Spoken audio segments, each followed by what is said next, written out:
Adakah di antara sahabat di sini yang masih kesulitan dalam melakukan meditasi? Tidak bisa fokus, pikiran selalu berlalu lalang ke sana ke sini, mengganggu konsentrasi, sehingga pada akhirnya menjadi malas melakukan meditasi dan berhenti. Berikut akan saya sampaikan beberapa teknik meditasi yang mungkin akan mempermudah Anda untuk mencapai titik meditasi. Saya juga akan membabarkan hal-hal apa yang menghalangi kenapa meditasi itu menjadi sulit.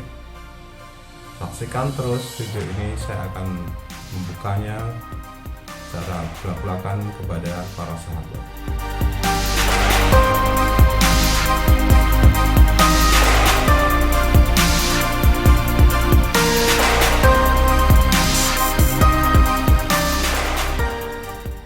Salam Rahayu.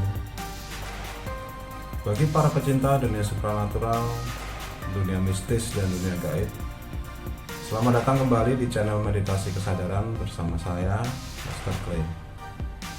Di awal tadi saya sudah menyampaikan bahwasanya saat ini kita akan sedikit membicarakan tentang meditasi. Tapi sebelum kita masuk ke pembahasan tentang meditasi, kita sepakati dulu ya bahwasanya meditasi itu tidak bisa dilepaskan dengan fase gelombang otak.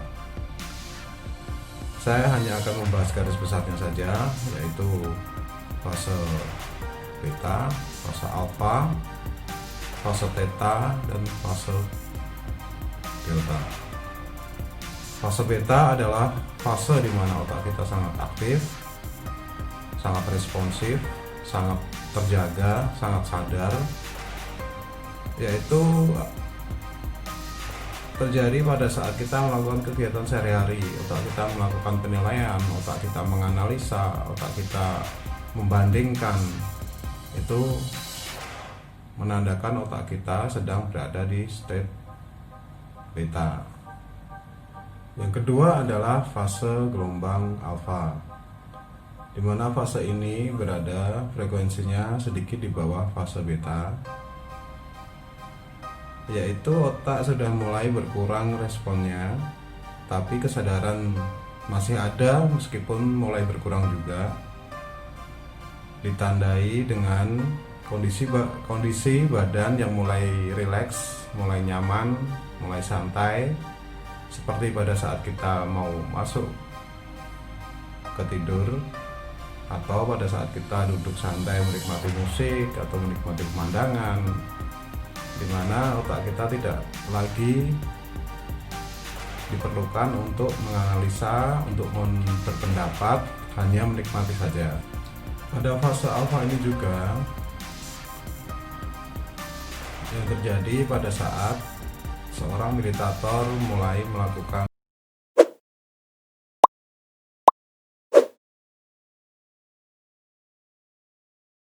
meditasinya dan mulai masuk ke alam bawah sadarnya.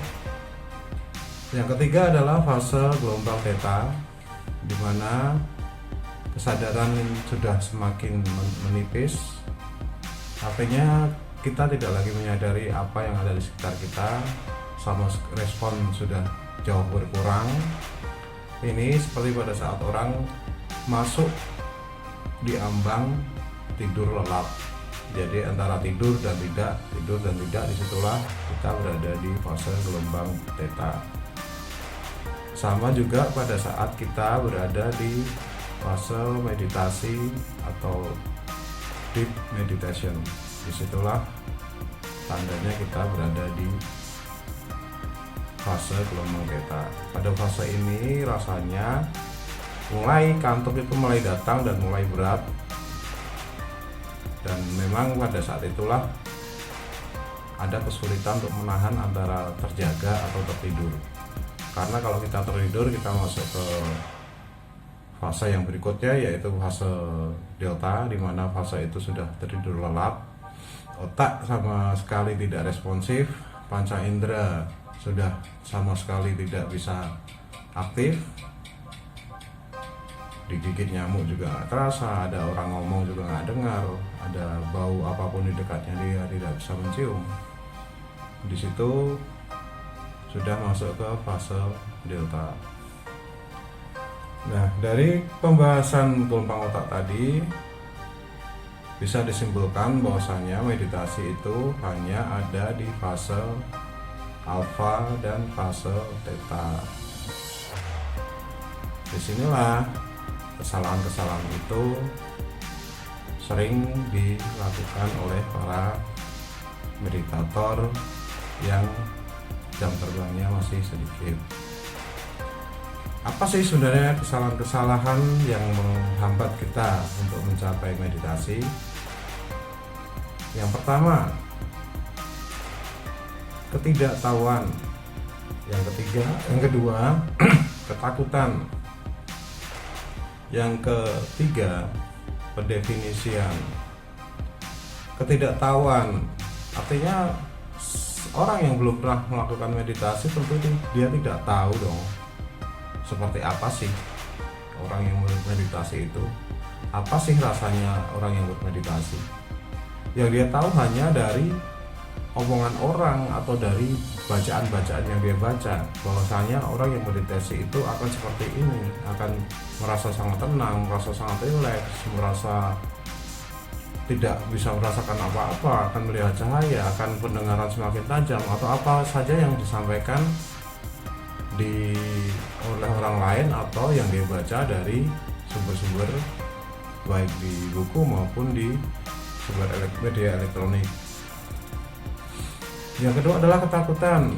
Banyak sekali orang yang bertanya kepada saya, bagaimana nanti kalau saat saya meditasi kemudian akan melihat sosok yang menyeramkan. Saya kan orangnya penakut. Bagaimana nanti kalau saat saya meditasi sukma saya keluar dan nggak bisa balik? Bagaimana nanti kalau saya meditasi?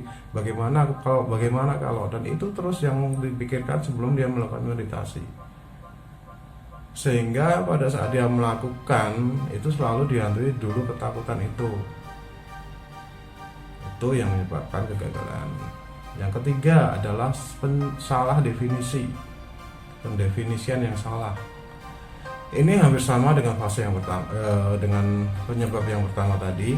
Kalau penyebab pertama tadi adalah ketidaktahuan dan hanya mengetahui dari sumber informasi dari luar.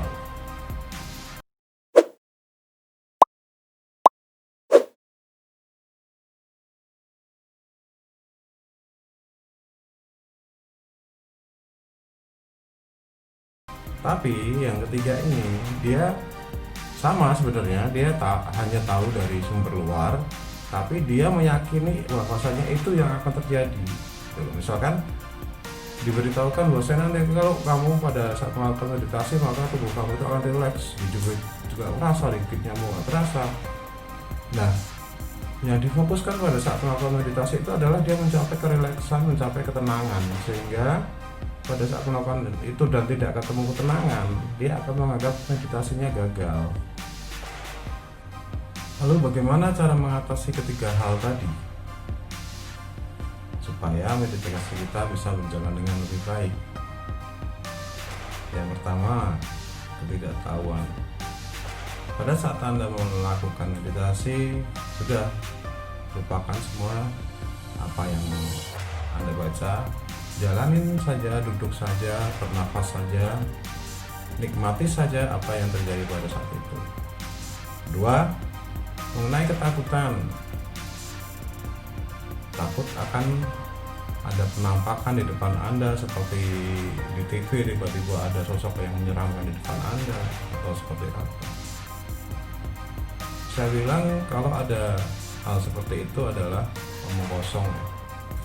Saya adalah pelukis gaib dan saya punya banyak teman dari lingkungan supranatural, dari orang indigo. Jarang sekali orang yang bisa melihat makhluk gaib dengan mata telanjang. Jadi mereka itu sebenarnya semua itu hanya ada di pikiran Anda, karena mata batin Anda mulai sedikit terbuka pada saat Anda masuk ke alam bawah sadar, pada saat Anda masuk ke state alpha. Dan sebagai seorang yang belum pernah mengalami penampakan atau mengalami interaksi dengan makhluk gaib, sosoknya tidak akan sejelas Anda melihat manusia di sebelah Anda. Anda tidak bisa sejelas Anda melihat teman Anda. Kalaupun ada sosoknya, biasanya hanya berbentuk bayangan atau berbentuk asap atau apapun, cahaya, dan itu sebenarnya lebih kuatnya itu berada di pikiran Anda, bukan berada secara fisik di dekat Anda. Jadi saya bilang ketakutan itu tuh sebenarnya nggak ada gitu. Kenapa harus ditakuti kalau itu sebenarnya hanya ada di pikiran Anda? Untuk mengatasi itu ada dua cara. Satu, Anda punya agama, Anda punya iman terhadap agama Anda, awalilah sebelum meditasi itu berdoa untuk meminta perlindungan dengan keyakinan bahwasanya doa Anda diterima. Itu akan menguatkan mental Anda, akan menguatkan pikiran Anda pada saat Anda memulai meditasi. Kedua, gunakanlah wangi-wangian yang Anda suka, minyak wangi atau dupa, tapi yang non alkohol, karena itu akan membantu Anda merilekskan pikiran Anda dan melepaskan ketakutan-ketakutan tadi. Yang ketiga,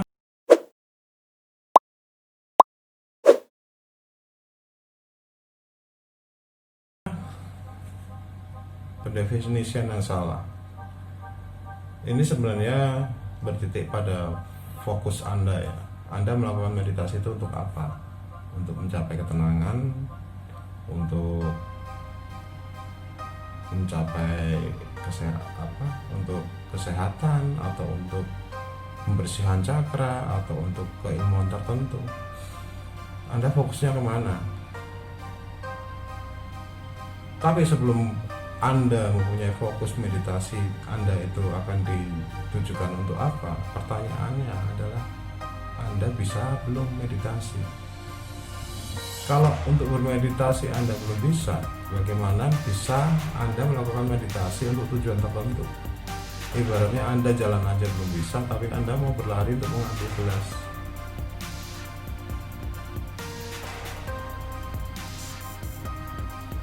Seperti itu logikanya. Jadi yang harus dilakukan pertama kali pada saat belajar meditasi itu bukan fokus, tapi defokus. Saya kasih contoh ya. Pada saat kita melakukan meditasi dengan nafas misalnya, dengan hitungan tarik sekian kali, tahan sekian kali, hembuskan sekian kali, Anda melakukan itu beberapa kali, Anda semakin rileks dan akan terlupa hitungannya. Berapa kali ya tadi aku melakukan hitungannya? Ulang lagi dari awal. Anda melakukan itu pada satu titik Anda merasa rileks dan hitungan terlewat, Anda akan sadar dan kembali mengulang dari awal. Kalau kita kembalikan lagi pada fase otak, apa sih sebenarnya yang terjadi pada saat itu? Pada saat itu Anda menganalisa hitungan saya benar atau tidak. Oke. Menganalisa berarti kita berada di stage gelombang beta. Padahal meditasi adanya di stage alpha dan theta. Sama pada saat kita diajarkan untuk fokus pada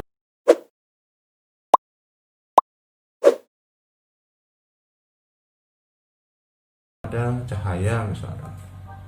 Kita juga meditasi, tutup mata, kita fokus pada cahaya putih, kemudian kita melihat ada cahaya warna hijau, ada warna emas, ada warna kuning. Kemudian setelah kita selesai melakukan meditasi, kita menceritakan, tadi saya melihat cahaya merah, tadi melihat cahaya hijau, tadi saya melihat cahaya kuning.